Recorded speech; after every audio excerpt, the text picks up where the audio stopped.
ஓம் முருகா போற்றி, கந்தா போற்றி, கடம்பா போற்றி, கதிர்வேலா போற்றி. அறுபடை வீடு கொண்ட முருகப்பெருமானே போற்றி போற்றி. என் செல்லமே, என் செல்ல குழந்தையே, இந்த முருகப்பெருமான் சொல்வதை ஒரே ஒரு நிமிடம் ஒதுக்கி இதை கேள் அல்லது இதை பார். வெற்றிவேல் முருகா என்று பதிவு செய்துவிட்டு நான் சொல்வதை கேள் என் செல்லமே. உன் வாழ்க்கை இப்பொழுது கஷ்டமாகத்தானே போய்கொண்டிருக்கிறது. எல்லாம் இந்த முருகப்பெருமானுக்கு நன்றாக தெரியும். அதற்கு நீ நம்பிக்கையும் பொறுமையோடு தான் இருக்க வேண்டும். நீ என்னை வணங்குகிறாய் அல்லவா? முருகா முருகா என்று என்னை நீ வணங்கிக் கொண்டிருக்கும் தருவாயில் உனக்கான பாதையை நான் பொறுமையாக அமைத்து கொண்டிருக்கிறேன் என்பதை சற்று கவனத்துடன் பார்த்து கொண்டே இரு. உன் மனதில் நீ எப்பொழுதும் நல்லதையே செய்ய வேண்டும், நல்லதையே நினைக்க வேண்டும். நிச்சயம் அப்பொழுதுதான் உனக்கு நல்லது நடக்கும். யாருக்கும் கெடுதல் நினைக்காதே. உன்னை வாழ்க்கையில் உயர்ந்து ஏற்றிவிடும். அதற்குரிய நாள் வந்துவிட்டது. ஏதும் இல்லாத போதும் தன்னம்பிக்கையோடு இரு. எல்லாம் இருக்கும்போது தன்னடக்கத்துடன் இரு. உன் பின்னால் இருக்கும் எல்லோருக்கும் உன்னை பிடிக்கும் என்று நினைக்காதே. அதில் எத்தனை பேர் உன் முதுகில் குத்தப் போகிறார்கள் என்று உனக்கு தெரியாது. ஆகையால் தான் சொல்கிறேன், எப்பொழுதும் சற்று விழிப்புடன் இரு. நம்மை பற்றி யார் என்ன நினைத்தால் நமக்கென்ன? நம்மை பற்றி நாம் அறியாததையே அவர்கள் அறிந்துவிடப் போகிறார்கள். நம்மை பற்றி ஒவ்வொருவருக்கும் ஒவ்வொரு விதமான பார்வை உண்டு. எனவே பிறரிடம் நம்மளுடைய பிம்பத்தை அழகாக காட்ட நினைக்காதே. ஆகவே நீயாகவே இரு. உன்னுடைய மனசாட்சிக்கு மட்டும் நீ உண்மையாக இரு. யாரிடமும் உன்னை நிரூபிக்க வேண்டிய அவசியம் இல்லை. உனக்கு நல்லது செய்தவர்களை ஒருபோதும் மறக்காதே. அதே சமயத்தில் துரோகம் செய்தவனை ஒருபோதும் மன்னிக்காதே. என் செல்லமே, போராட்டமே இல்லாத வாழ்க்கை யாருக்குமே கிடையாது. அதே நேரத்தில் போராட்டம் இல்லாத வாழ்வில் வெற்றி என்பது நிச்சயம் இல்லை. நீ எதையும் தேடி போகாதே. உனக்கு தகுதி இருந்தால் நிச்சயம் அது உன்னை தேடி வரும். நிச்சயமாக ஏதாவது ஒரு ரூபத்தில் உனக்கு துணையாக இந்த முருகப்பெருமான் நான் இருப்பேன் என்பதில் நம்பிக்கையோடு இரு. உனக்காக வாழ்கிறேன் என்று பிறர் சொல்வதை விட உன்னால் வாழ்கிறேன் என்று ஒருவரை சொல்லவை. அதுவே உன் சிறப்பு. உனக்கு ஏதாவது உன்னை பற்றி விமர்சனம் வந்து கொண்டுதான் இருக்கும். உன்னை பற்றி அதை கண்டு வருத்தப்படக்கூடாது. அதை கண்டு கொள்ள வேண்டாம். அப்படி விமர்சனம் செய்பவர்கள் அவர்கள் என்ன தப்பு செய்து கொண்டிருக்கிறார்கள் என்று அவர்களுக்கே தெரியாது. அவர்கள் எல்லோரும் மூடர்கள். சரியது தவறு எது என்று நம் நிலையை புரிய வைப்பதை விட அவர்களிடம் இருந்து விலகி நின்று கடந்து செல்வது சிறந்த வழி. புரிகிறதா? எதை தேடினாலும் பொறுமையாக தேடு.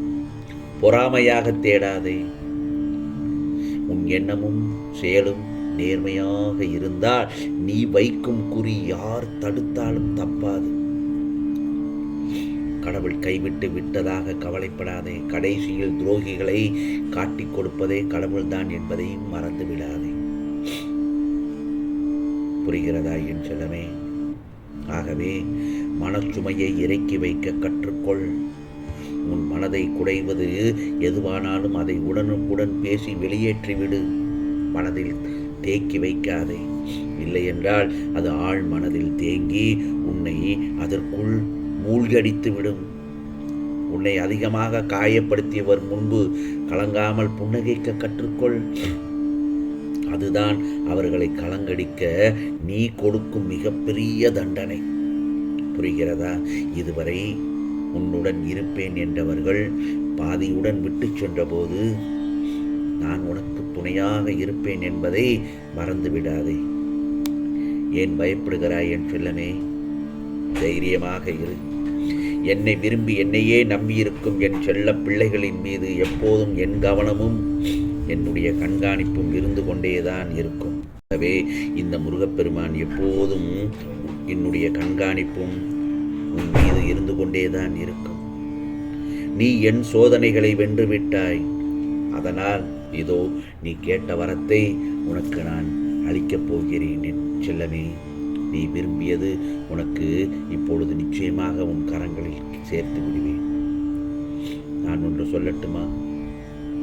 பிறர் கண்களுக்கு நீ மௌனமாக இருப்பது மட்டும்தான் தெரியும். அவரவர் வாழ்க்கையில் பல பல பிரச்சனைகள் இருக்கத்தான் செய்யும். அந்த மௌனத்தில் எவ்வளவு வழிகள் உள்ளது என்பது உன் முருகப்பெருமானாக எனக்கு மட்டும்தானே தெரியும். உன்னை வளர்த்து உனக்கு உதவி செய்து கொண்டிருக்கும் உறவை நீ தூசியாக மட்டமாக நினைக்காதே. அது மிகப்பெரிய தவறு.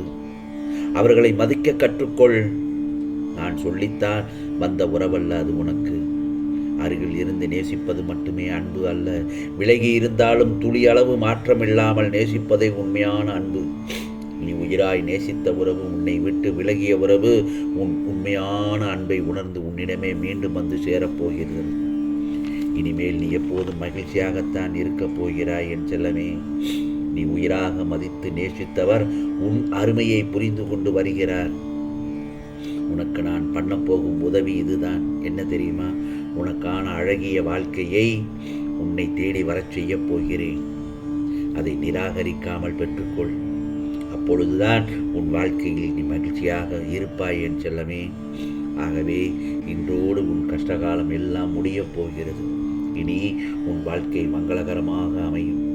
வெற்றிகள் உன்னை வந்து அடையும்.